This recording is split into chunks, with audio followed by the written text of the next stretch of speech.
BookTube, it's Janet and this is a rather belated My Reading Week.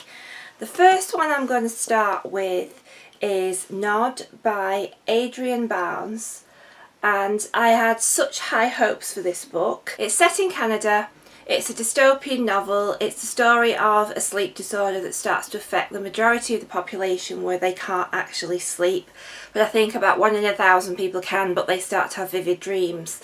And obviously the consequences of not being able to sleep after a few days is psychosis and then ultimately death. From the premise of this, it sounds really interesting, so I was really keen to read it and I thought, I'm going to love this, can't wait to read it. Oh my god, what a disappointment this was. In fact, I got to about 75 pages in and then I DNF'd it. I couldn't finish it. It was absolutely diabolical. I think I even hate this more than I hated the Aoife, and that's saying something.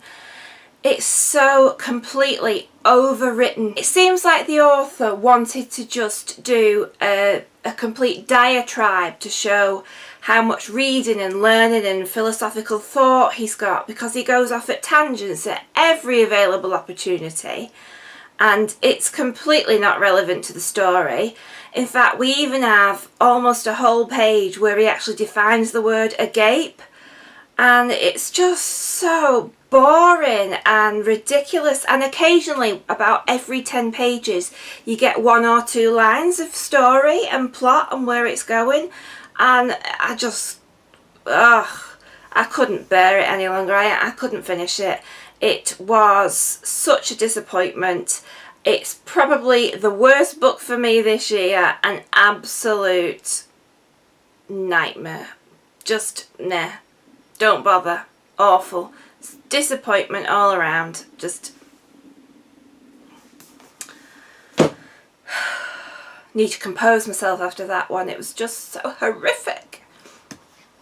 So, next is the My Little Pony Friends Forever graphic novel, and this is entirely Eleanor's fault from Eleanor Reads Books, because she's been raving about the My Little Pony books.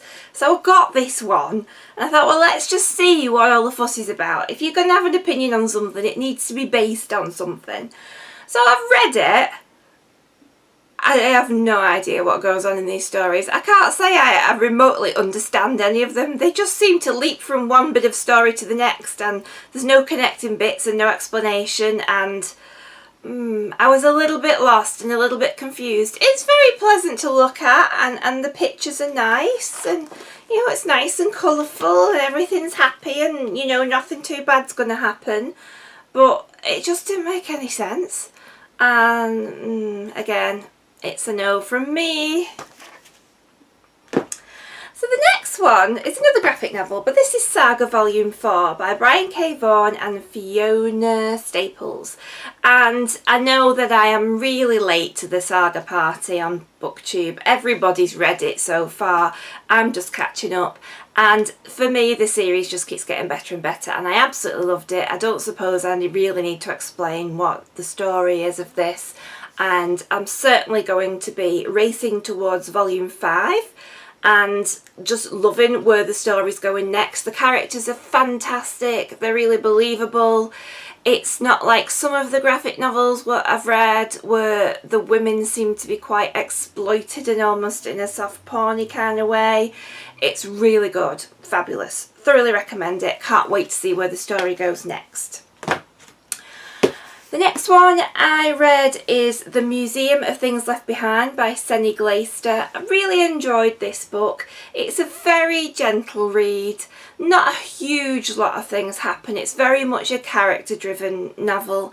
It's set in the fictitious city-state of Valorosa, which is apparently in between Italy and Austria.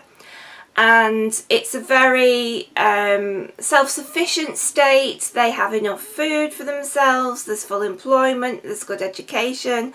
They've never been in a war for hundreds and hundreds of years, but they are very much locked in time, and they're pretty much not really known about by the rest of the world until the main character writes to the president of Valorosa and she wants to come and do a month's visit there, as part of her Duke of Edinburgh Gold Award, but unfortunately the president of Valarosa misconstrues that and thinks that the Duke of Edinburgh is coming, and so when she arrives she is colluding with them to a degree to pretend that she is the royal visitor, and she gets to know the town and the city and all the locals, and just through little bits of interventions changes things for the better. And it's just an absolutely delightful read. It's just a really nice summer read. I raced through it. It's, you know, it's not going to tax you if you read it. It's not going to change the world. It's just a nice read. So yeah, I really enjoyed it. And the final one I've got to show you for this week is Soulless by Gail Carriger, and this is the first in the Alexia Terabotti series, and this is my very first steampunk novel that I've ever read, and I actually read this as a buddy read with Aoife from Fred Weasley Died Laughing, and I'll link her channel below, and we both absolutely adored this book. It's so brilliant. Where has steampunk been all my life? Gail Carriger is a genius. This is set in a version of Victorian London, but it's a version where the supernatural elements are part of society. So vampires and werewolves are just part of everyday life, and they aren't the enemy. They are just something different that lives within our society. And the character, the main character, is called Alexia. Couldn't think what she was called, and I've just mentioned it before. So the main character, Alexia, is what they call a preternatural, and she is the soulless person, and what that means is if she touches any of these supernatural creatures she completely negates all of the powers that they have.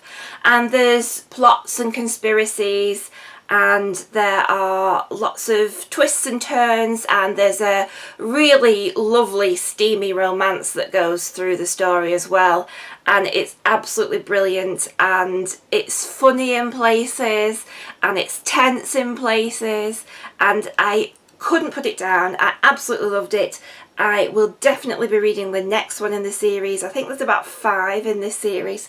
But can't recommend it highly enough. Steampunk has definitely got a big thumbs up for me, and I can't wait to read more of the genre. It's just brilliant.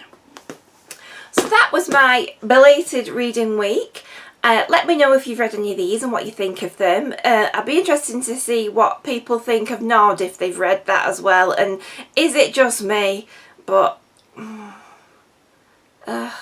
anyway, so that was it for my Reading Week booktube. Keep reading, and I'll see you all soon. Bye!